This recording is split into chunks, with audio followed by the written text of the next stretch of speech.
Hello, my friend, and welcome. This is the Back to Me podcast, and I am Heather, and I am super excited that you are here. And I just want to let you know that you're going to hear some tips and some tricks, some ideas, all to help you live your happiest and healthiest life. It is called Back to Me because when you are taking care of yourself, then you can take better care of others. And my goal is to make the world a better place. This is Wellness Your Way. I am really happy that you're here. Your true self is waiting. So it is time to step up and thrive. Hello, friends. Welcome to the Back to Me podcast. And this is where you find all the good things to be your super awesome self, plus. And today, Kim, I didn't ask you how to say your last name. I knew I forgot. Mosiman. That's Mosiman. okay. I was going Mosiman. to call you Mossy Man. But Lots of people do. Lots of people. Right. You wouldn't have been off. Kim Mosiman, and you are an author, a wellness coach, a nutritionist. You've got a lot of stuff going on over there, including grandbabies and the whole shoot and match. And I loved seeing the part that I saw of kind of the journey that you undertook. And this is always something I'm super curious about, is like, what brought you, and we're going to talk about your book because I think it sounds really cool, but what brought you to even write the book? Like, what brought you here to this space and time? Well, life brought me to here. And, I was a young mother, and which I was very happy about. I had one son. 7 years later, I had another son. Wow. I had a great work life, a good marriage, all the things. But I reached a point when my youngest son was about 8 where I couldn't make excuses about my baby weight anymore. And I was just really feeling crummy about myself. I had been an athlete as a teenager. And, sometimes I feel like our 20s, you just get to be fit by default,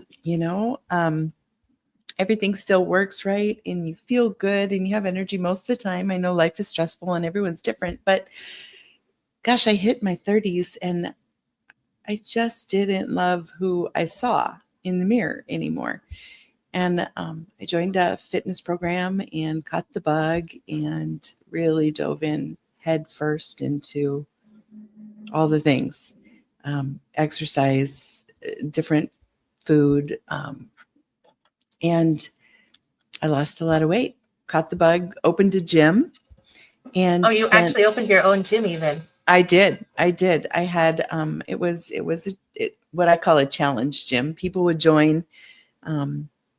We'd spend 9 weeks together, really focusing on camaraderie and exercise and nutrition. And there was a winner and a prize and all the things. And I did that for 9 years, and I loved every minute of it. But by the time it was done and my husband's ready to retire, I had forgotten about myself, and I was not in the best shape anymore, and I was not really happy with life. So when you owned the gym, you got out of shape? I did. Wow. Yeah. I maintained my weight because I taught classes. I had a microphone on and I'm walking around the room. It was group fitness. And so I got my steps in. I didn't really gain weight, but I fell out of shape. And I fell out of love with exercising, because sometimes when you take your passion, you make it your job, you forget to still have fun. Right. And so then once I closed the gym, I kind of just didn't have any purpose anymore. My husband's away at work. He didn't retire after all. My kids are grown and living their own lives. I don't have a gym and I don't have clients. I don't have anyone to take care of. And so now what am I supposed to do? And I just kind of spiraled into this place of weight gain, laziness, reading a lot of books. I mean, some good things, reading a lot of books, cooking. But I didn't follow through with the good things I had learned all those years ago when I got back into shape. And so it's so interesting that it was like, if we go back, like you had all of this fabulous stuff, you know, your kids and your husband, and like everything was Mhm. really amazing, but you had all that amazing and weren't taking care of yourself. Mhm. And then you started taking care of yourself, but then that translated into taking care of everybody else again Mhm. instead of taking care of yourself. Oh my goodness. Yep. Welcome to back to me. Yes. Yes. Right. And I think that it happens to so many of us, men, women, I mean, kids, no kids, whatever it is. But we as women take care of people. And what do Yeah. you do when there's no one to take care of and you've forgotten how to take care of yourself? Yeah. You figure it out again. And that's where Reflections of Joy came. It's my journey back to me. So, and the book is called, for those people who are listening to the audio and didn't see the wha-cha, Oh, the sorry. book is called Reflections of Joy. And what was the subtitle? Learning to love the woman you see while becoming the one you're meant to be.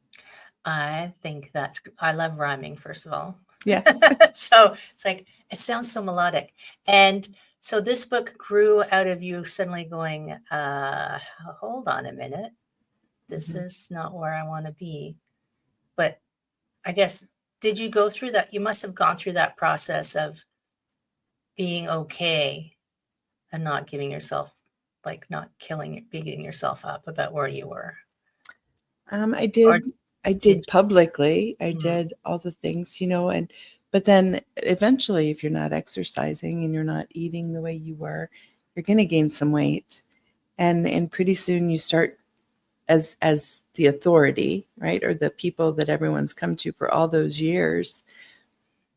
When you start to gain weight, then all of that all the inside voices come back again, and they're like, who were you in the first place? I'm supposed to know how to lose this weight. I'm supposed to know what to do. I shouldn't be here. Right. And so I kind of like I didn't want to go out anymore. I didn't want to do things. And I started writing. I've always been a journaler, but I preached it when I ran the gym, and I taught people how to keep track of things. Um, I think it's important to record what you're doing and what works and what doesn't, because we can't just our bodies and our minds aren't like our phones where we can go back in our history and see exactly what happened. But if you write it down, you have that log. You have you start building an owner's manual essentially. And so I was writing, and one day I flipped a page, and I had one of those pretty journals, they had quotes or whatever at the Yeah. top. And when I flipped the page after I was beating myself up about, you didn't start again, another Monday went by and you skipped it, and all those things we say to ourselves, I turned the page, and at the top of the page it said, "You are altogether beautiful, my love. There is no flaw in you," from the Song of Solomon. And I thought, oh, wow, if that wasn't just Planned. yeah, planned. Just exactly like those words were written how many years ago, and here they are on the page I needed to turn today. And it dawned on me that I had been talking to myself in a way I'd never talked to another woman, another Right. friend, the way I would never talk to one of my children. Um, and it was just it wasn't a snap your fingers and life is great, but it surely was a turnaround point when I started thinking, let's do something about this, but let's be kind and let's love yourself along the way. Right. And we do sometimes, like you can see it in gyms where people are going to the gym because they're punishing themselves for something that they don't see as the way things should be, rather than this will be good for me because I will feel better, not I'm too this or that or that, and I'm going to Right. make this body do something. Like it's a different way of approaching it. And especially like when you hit menopause, oh my God, don't even Mm, get me started. yeah. It's like a Yes. whole new body. Menopause, or what's it? Puberty in reverse. Exactly, but Like not as much fun because definitely not. because my body didn't ache like it does now when I was No, 15 years old. Yeah. no. Yeah. And we like, it's funny because I was having this conversation. I've had two conversations earlier that are kind of along the lines of, we find ourselves in these places and we get so hard on ourselves about being there instead of saying, okay, well, this is where I am. Like, let's just be honest and own it. Mhm. And we have the power to move it, right? Mhm. So I think we feel that it's almost like people just throw up their hands and go, well, I guess I'm just stuck here, Right. right? Well, and So, I feel like everyone thinks that they have to choose. Either I'm going to look the way I want or I'm going to live the kind of life that I want to live. And you can do both. I mean, you surely can. And like we were talking before we started, when I was coaching people and then in my own life, I kept thinking, okay, when that day comes, right? And both of my sons got married. I thought, oh, I have to get in shape before I buy the mother of the groom dress. I have to do all these things. When that day comes, I'll do this for myself. When that day comes, why can't I buy a pretty dress today? right. Maybe I'm not the size I want, but it's sure going to make me feel good. And so many people focus on the future, and we know life is short. What if the future doesn't come? My gosh, you should spend today enjoying life and spending it in a way that brings you joy. And not giving yourself that hard time that something is not right. Right. I was actually on somebody else's podcast this week, and we were talking about people always like future, running to the future, and I said, you know what the finish line is, right? Yeah. It's like, oh yeah. Mhm. Why are we running into the future? Let's just enjoy this place. Yes. And it's true, like some people are going to be in pain or not feel well, and there's actions you can take, but none of them are going to be instantaneous. Mhm. And we're very impatient. We become very impatient. So Yeah. I like that, being okay where you are now and then starting to take those steps. So I saw a little post-it note sticking out of your book. Is your book like a workbook kind of thing? Is that a journal? Is it a I've got questions, I've got graphs. I use my own book every day. Wow, beautiful. I read a little bit, and I built it like you and I were meeting face to face in my gym. It's a 7-week. It has 49 entries in it. And it's just short enough. I know how busy people are. I know how busy women are, especially. And so I built it so you could have just a little bit of a conversation with me. Right. It's true. And then answer a couple questions and move on down the road. I started calling myself a real life coach a few years ago because I said I was having this client conversation and they said, yeah, I talked to this other coach and they gave me this list of things to do, but I was already too busy. So I didn't do any of them. So I said, well, it has to fit into your real life. Yeah. So anytime there's something new that we want to do, we have this, I'm going to dive in with both feet. I'm going to New Year's resolutions. I'm going to go to the gym every single day. Yep. And how long does that last? Like we're already got too much on our plates. Oh, wait. But after they go to the gym every day, they're also going to come home and cook all 3 meals, and they're going to read, and they're going to, Read maybe a book go a for week. And yeah, right. All the things. I mean, just be kind. Take one little bite at a time and make it part of who you are, and then have the next little bite. So do you have it as like, can you tell me what number 1 is in your book? What's the Number first 1. thing you get people to do? I get people, well, it's not number 1 in my book. Number 1 in my book is my story about how I fell apart. But the first thing that I do when I work with someone, and the thing I do regularly with myself now, is I look in the mirror every week, and I do a little thing called Wells and Betters. And I look at myself, and I really look at myself, and I list 3 things I like, and I list 3 things I'd like to work on, and I write them down, and I'm just on repeat. And not on repeat. I don't identify the same things every week, but I make myself identify things every week, because I don't think change isn't worth change if you can't appreciate who you are today. And so many people, when I had the gym, I'd ask them, to tell me 3 things you love about yourself. And they wouldn't do it. They couldn't do it. They didn't have those things. And so I just, the chapter's called Reflections, and I ask everyone to take a good, long, hard look in the mirror and look at yourself the way you would look at a friend and identify those things that are really, really good about you, not just physically, but all the things. Right. Yeah. That's awesome. And reflections, it's like that's all tied together. You're looking in the mirror, you're reflecting, you see your reflection, you're reflecting on your joy. Mm-hmm. That's good. And it is so interesting. Like you've probably experienced this as a coach when people can tell you all the things they don't like or that they don't want. Mm-hmm. But I've had clients who I would say, not even what do you like about yourself? What makes you happy? And they're like, what? Right. Or what do you want? I know what you don't want. What do you want? And they don't have a way to articulate it. Or it's something so huge, they think it's a fantasy, right? It's like it just feels too far away. They can't even imagine that that's a possibility in their lives, which is so sad. It is.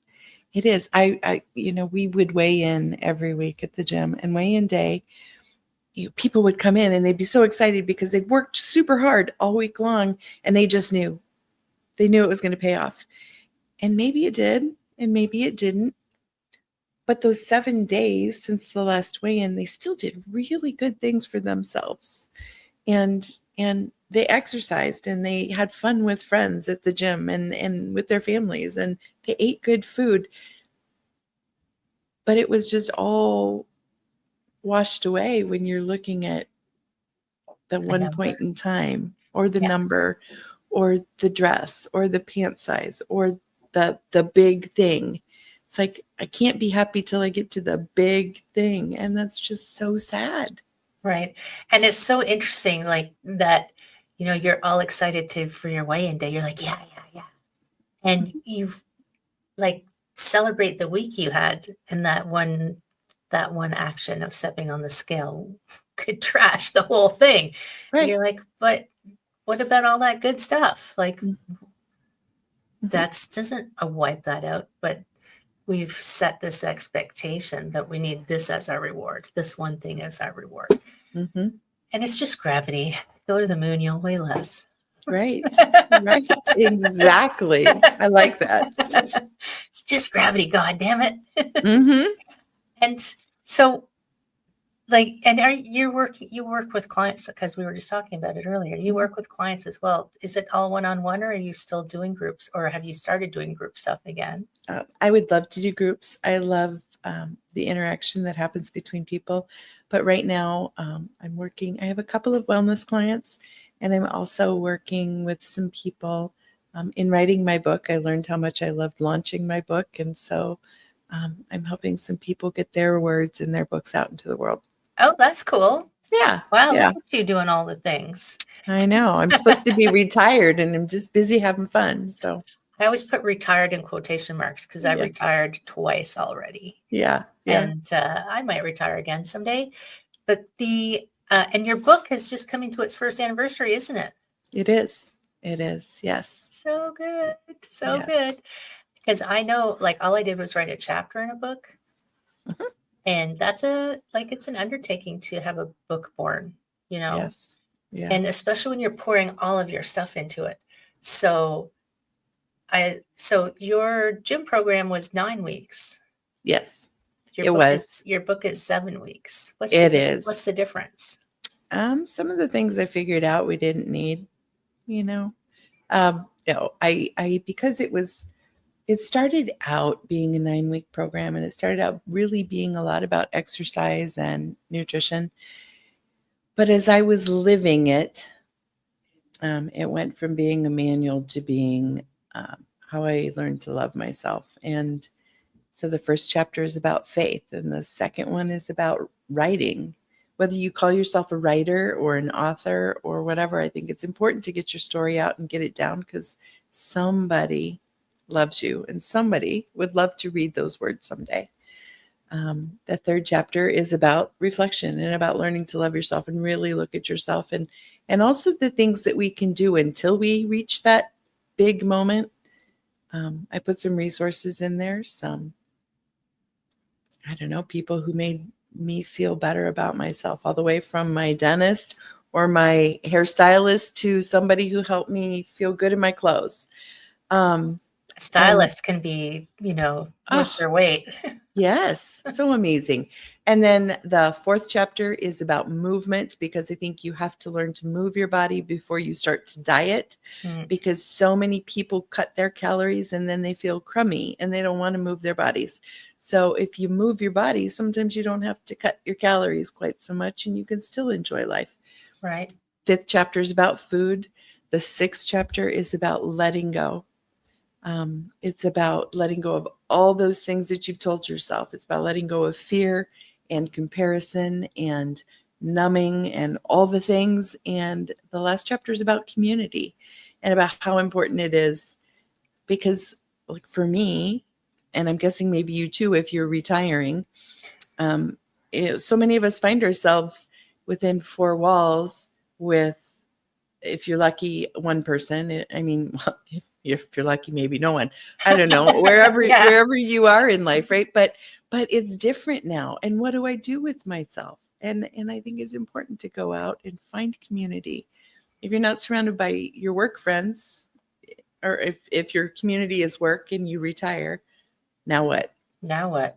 And there are studies that show that, some of the longest lived people, Mhm. it's more to do with they were an important, like their contribution to the community, they still valued, they felt Mhm. valued, and they still were involved in their community. Their diets weren't perfect, their exercise regimes weren't perfect, but it's like this energy of being, I think community is super important. And Mhm. I mean, COVID taught us that. I mean, we don't need to study it. We know it. Right. It's like, Exactly. we don't need another study. We just need to Yes. go do it. And Yep. there are, and people are like, I understand there's fears and there's shyness and there's who do you trust and who do you connect with, but there's so many amazing people out in the world Mhm. that you can find to connect with, and there's so many good communities, right? I Oh, just yes, I agree 100%. And sometimes you stumble into a community you didn't even know you needed. right. My book, I signed with a hybrid publisher, and there were 40 of us that all met on the same day on a Zoom call and started learning. But 12 of those women have become my very best friends. I've met some in person. I've met some of them just like this, Yeah. and our faces on a Zoom screen, but I still love them and I still pray for them, and we share stories and we share when grandbabies are born, and and I was 57 years old when I met them, and I don't know what my life would be like without them. So I just think it's important to keep putting yourself out there and keep, even if it's just walking into a new coffee shop. Who Yeah. knows? Who knows? Who knows who you'll meet? It's Right. true. Like during COVID, I was doing all these online networking meetings, and two ladies in particular I met online, and now we're like the bestest of friends. Mhm. One of them was in Florida, funny enough, and I went Mhm. down to see her in July. I'm like, we need to meet in person. Yep. And oh my goodness, like you don't know who you're going to meet where and when, Nope. but going into spaces to have new experiences isn't really that scary, Right. right? Finding new ways to be in the world. I know people are averse to change because they want things to stay the same. Yet while they want things to stay the same, they want something different for themselves. Right. So Exactly. let's talk about the insanity of that. Yes. Right? Yes. Yes. And just remember, if you go into a place and you don't like it, or if, heaven forbid, someone's not nice to you, we're all adults. We can just leave. You can just leave. Yeah. Where you can click leave room if you're online. Yes, you No can. biggie. No biggie. Yep. Yep. Absolutely. You don't have to be polite. You don't have to be all Canadian and say, "Oh, I'm sorry. I have to leave." That's sorry, I gotta go. Sorry, sorry. Yeah. That's my Yeah. Canadian side. Oh my goodness. So when you're, because you are doing the one-on-one and Mhm. you have clients, like, do you see a similarity often that's going on with the people that you're talking to? Or is it, No, I do. People don't like themselves. They just don't see the good in themselves. And often if we can't get past that point, I ask them to ask someone who loves them. Just come right out and say, "What do you love about me? What do you like about me?" Women, in particularly women, they don't like themselves. And they don't like the way they look. They don't like the way they talk. They don't like what they've chosen to do with their life. And my gosh, just go change it. Go change exactly. it. That's the whole thing is it one little step, one little thing. Throw on some lipstick. I mean, it's not all about vanity and stuff, but if you don't like the way It you makes look, you feel good. take a step and do something, just one little thing, and keep adding to it. That's the biggest thing. And it makes me sad because, like I was telling you, I've met all of these wonderful people, clients and friends alike, and everyone thinks poorly of themselves. And I There's, just don't there's, understand why. well, it's funny because there's we're using an external, like an external gauge. It's like, well, that, and this is the compare thing. Like media is showing us this person has this. Oh, yeah, I don't have that. So we have that external.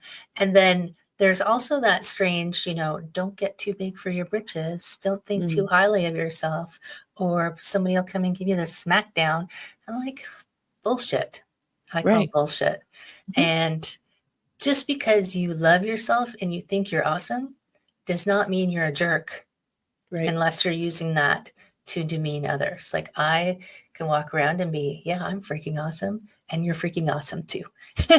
That's just it. Right. If you can see something good in yourself, just imagine how much more you're going to give to other people. I Yeah. agree with you. I mean, if there are mean people in this world, Oh, we there. know that there are mean people, but uh, you know, I think they're just scared, probably, right? If or they're mean somebody to you, was mean to them yeah, and they just, yeah.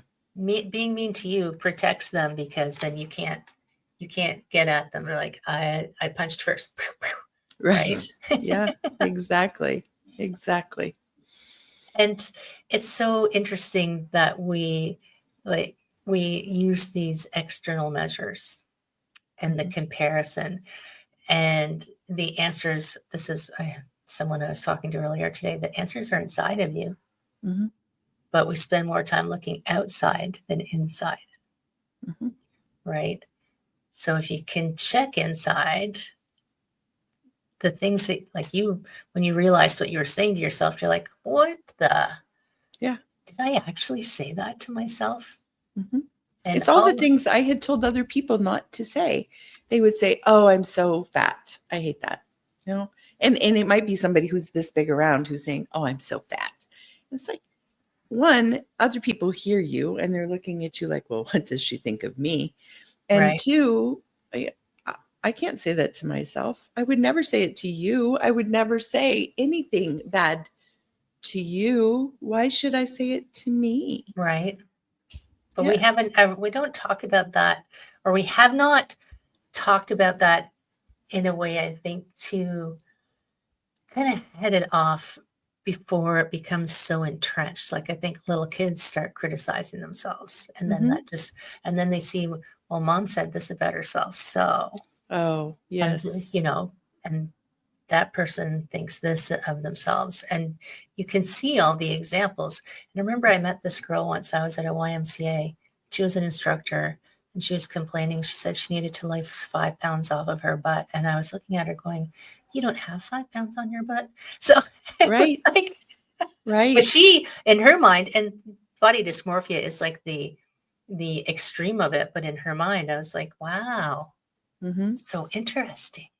And I was on a podcast a couple weeks ago and they were talking about things that their parents might have said to them, particularly their mothers, or Mm, like if they had some weight to lose. Maybe someone had said something to them and they were asking me. And, my mother didn't ever say anything to me, but you just said something a second ago. I watched how my mother loved herself, and I watched how she would squeeze herself into undergarments, to try and hide. Squeeze it all in. Yep. And how she'd cook amazing meals for us, but then eat some microwaved stuff, in an ugly red box.